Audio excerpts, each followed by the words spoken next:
PNRDৰ কাৰ্যালয় ঘেৰাও ৰাজ্যত অনুষ্ঠিত হৈ যোৱা পঞ্চায়ত আৰু গ্ৰাম উন্নয়নৰ পৰীক্ষাত হোৱা ব্যাপক খেলিমেলিৰ বাবে আজি ছাত্ৰ-ছাত্ৰীয়ে প্ৰতিবাদ সাব্যস্ত কৰে।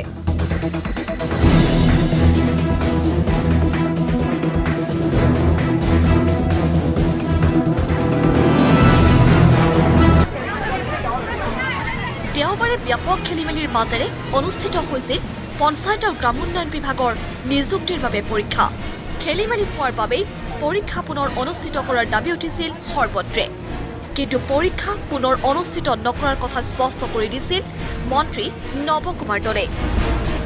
পৰীক্ষাটো সুকলমে সমাপ্ত হৈছে, গতিকে পুনৰ ইয়াক পৰীক্ষাৰ কথাত একো এনেধৰণৰ কথা নাই।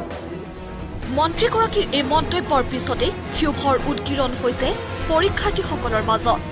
মঙলবাৰে পাঞ্জাৱাৰীস্থিত পঞ্চায়ত আৰু গ্ৰাম উন্নয়ন আয়ুক্তৰ কাৰ্যালয়ৰ সন্মুখত এনেদৰে উত্তাল প্ৰতিবাদ সাব্যস্ত কৰিলে পৰীক্ষাৰ্থীসকলে।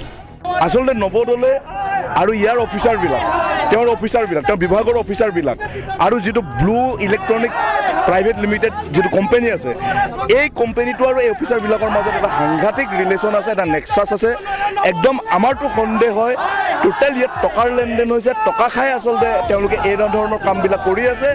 নিয়াৰিকৈ পৰীক্ষা অনুষ্ঠিত কৰিব নোৱাৰা বিভাগটোৰ বিৰুদ্ধে এনেদৰে প্ৰতিবাদমুখৰ হৈ পৰিল পৰীক্ষাৰ্থীসকল। এমাহৰ ভিতৰতেই পুনৰ পৰীক্ষা অনুষ্ঠিত কৰাৰ লগতে সমগ্ৰ ঘটনাৰ CBI তদন্ত দাবী কৰিলে প্ৰতিবাদকাৰীসকলে।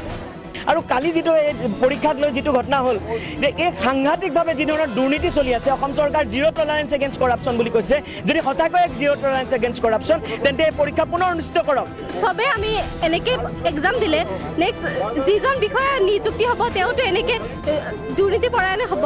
গতিকে যদি আমি ৰুট লেভেলতে চব সমাপ্ত নকৰোঁ, তেতিয়াহ'লে অসমখন এনেকৈ আগবাঢ়ি গৈ এটা সময়ত ভয়ংকৰ ৰূপ ধাৰণ কৰিব।